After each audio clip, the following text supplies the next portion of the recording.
Ladies and gentlemen, I am your host. My name is Shaina Khan, and it gives me immense pleasure to welcome you all to the 6th National Summit Insolvency and Bankruptcy Court and Valuation. The Associated Chambers of Commerce and Industry of India, ASSOCHAM, is the country's oldest apex chamber. With a strong presence in states and key cities globally, it has more than 400 associations, federations, and regional chambers in its fold.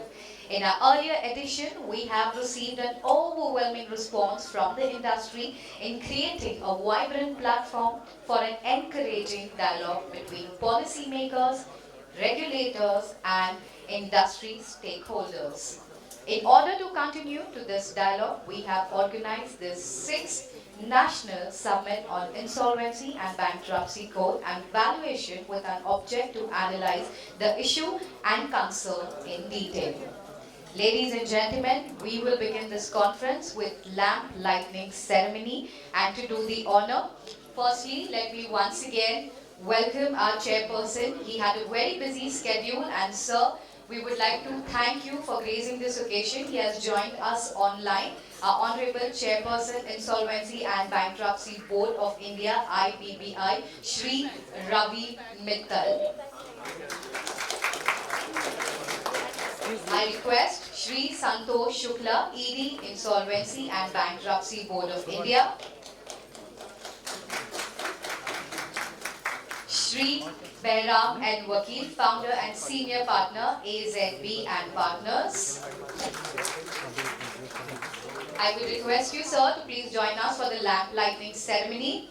Shri Rajesh Sharma, former member, Technical National Company Law Tribunal, NCLT.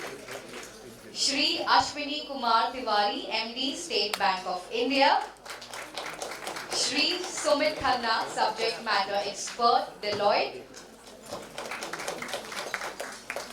I will request Shri Anil Goel, Chairperson, ASSOCHAM National Council for IBC and Valuation and Founder and Chairperson, AAA Insolvency Professional LLP, to please join me.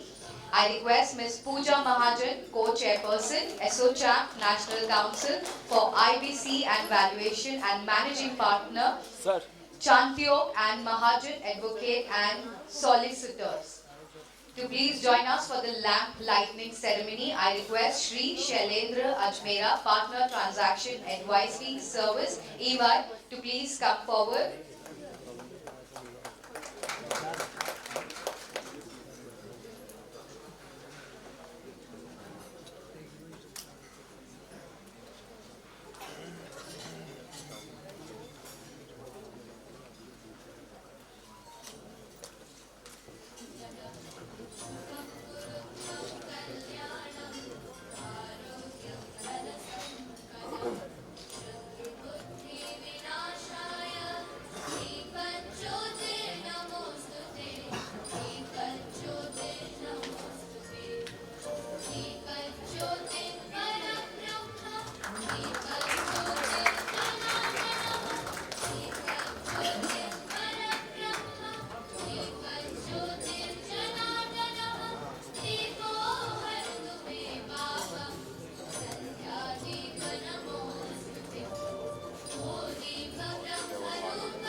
Thank you so much for joining us today and gracing this occasion with your kind presence. Well, ladies and gentlemen, we would like to felicitate our speakers and thank them with a token of appreciation for accepting our invites and joining us today. I would request Shri Anil Goel to felicitate Shri Santosh Shukla. Can I have all of you on dais, please? All our speakers. Once again, ladies and gentlemen, I would request all of you to please give them a huge round of applause. It's an honor for us to have all of you here with us today. Thank you once again for joining us and gracing this occasion with your kind presence.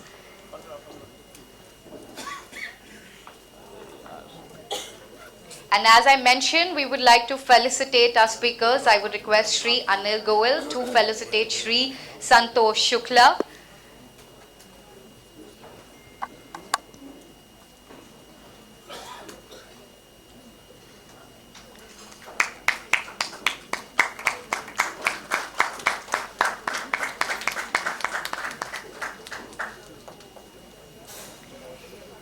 Thank you, sir.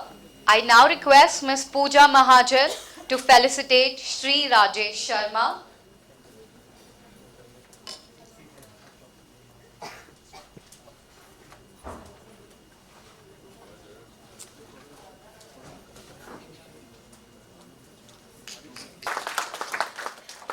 Thank you so much, sir, for sharing this insightful overview with us. Well, ladies and gentlemen, I would now like to call up Shri Rajesh Sharma, who is a fellow member of the Institute of Chartered Accountants of India, having more than 31-year post-qualification experience. Mr. Sharma is former member, Technical National Company Law Tribunal, NCLT. He took oath of office and secrecy on 4th July 2019 and assumed charge in NCLT Mumbai bench. Prior to this, Mr. Sharma has worked as Chief General Manager, Finance, Commercial Operation and International Corporation with National Highway Authority of India for 1.5 years from 4th December 2017 to 24th June 2019. I would request you. Yeah. Yes, sir. I would request you for NCLT perspective to please share with us.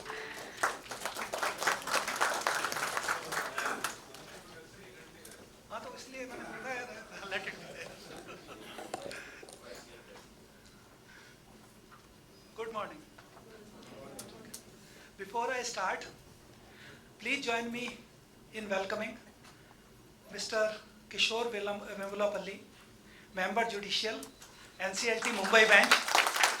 He has come personally on my request to attend the program. Please make him comfortable on the front. Yes.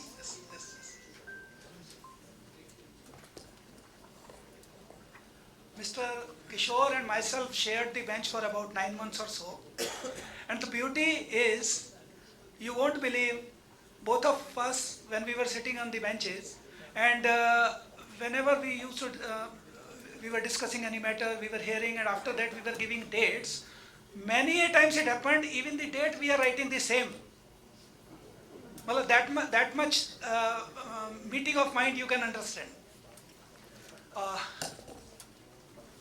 My colleagues on the dais, off the dais, friends, gentlemen, it's really a great pleasure to be standing before you, particularly when I have demoted the office and now मैं आपसे मन की बात कर सकता हूँ खुलकर.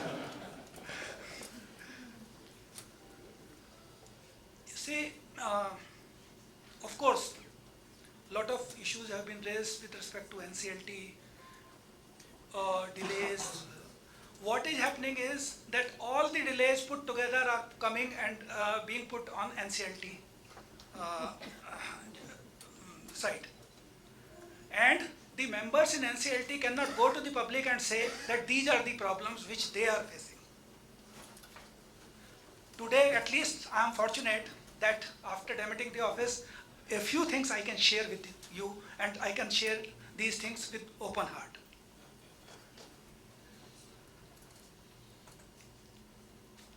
First of all, a small suggestion to Mr. Ashwani Tiwari with respect to constitution of COC.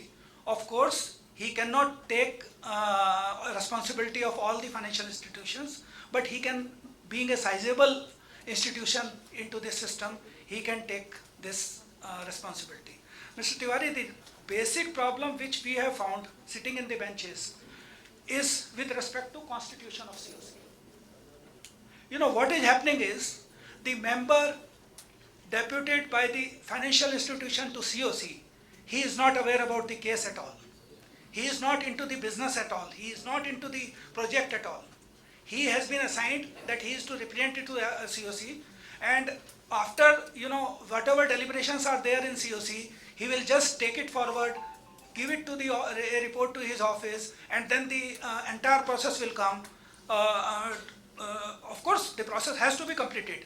A simple intervention in this regard can, you know, avoid lot of problems. There will certainly be transfers of the officers. Somebody who may have appraised the project, somebody who may have dispersed the project, somebody who may have monitored the project during the process, and who may have been into recoveries of. Can that person be made member of COC so that at least he is aware that what type of project he appraised in the initial stage, what type of disbursement he has made, under which asset, and against which asset, and so on. This will certainly be improving the working of COC up to a larger extent. I'll give you a live example of COC member. There was some liquidation application which was filed with us within 45 days of admission of the case.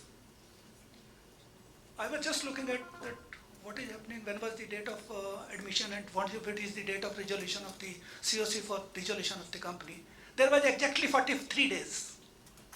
I asked the counsel, I said, within 43 days you made up your mind that the company is to be liquidated. You never tried for resolution at all. So he said, no, this is the COC resolution.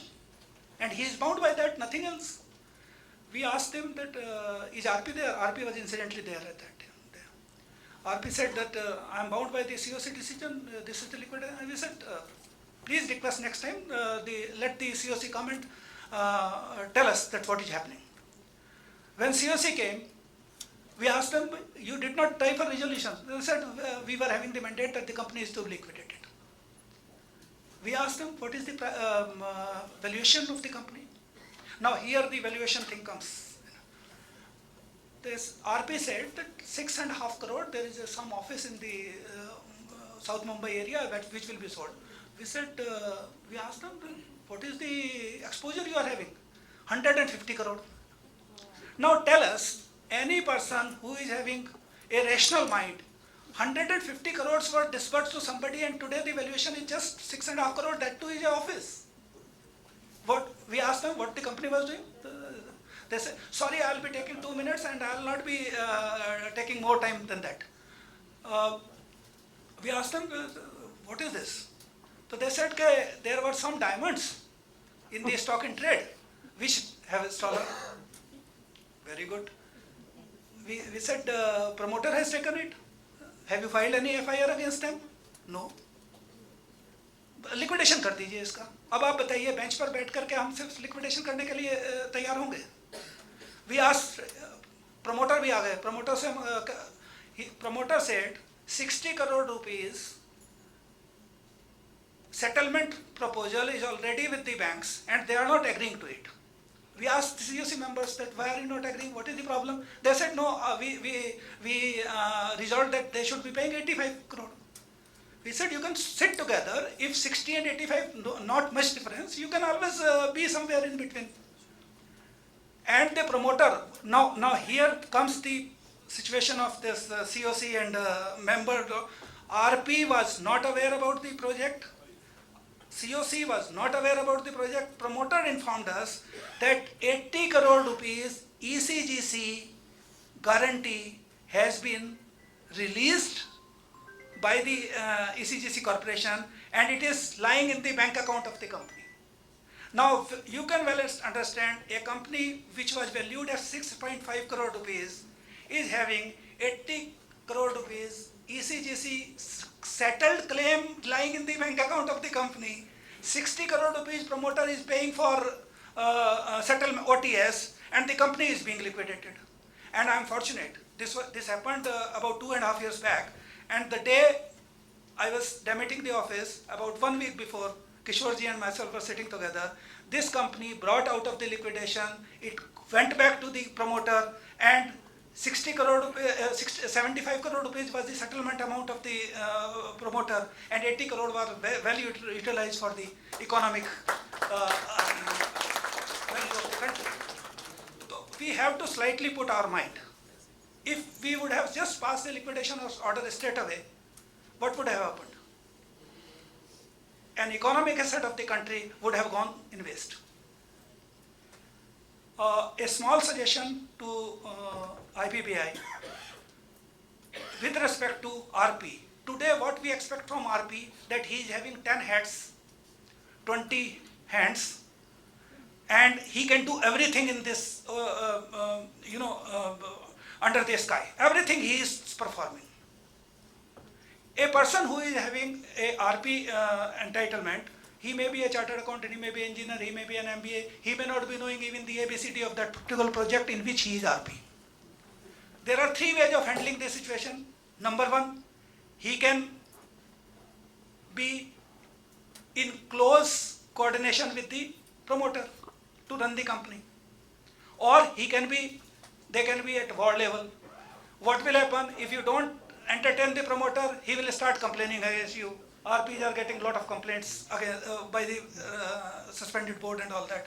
If he is with the promoter, he is blamed that you are hand in gloves with the promoter. So many things and so on.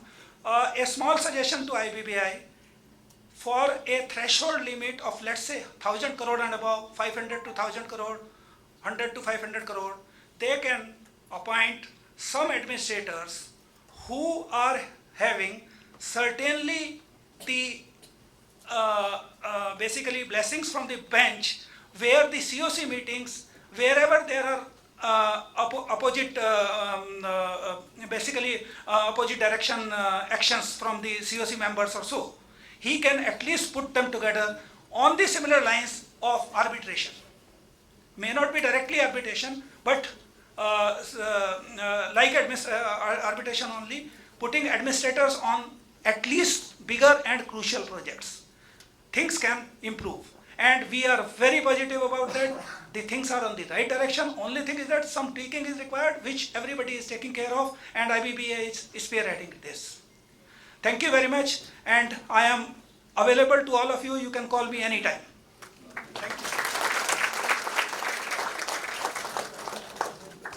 Thank you. Thank you so much, sir.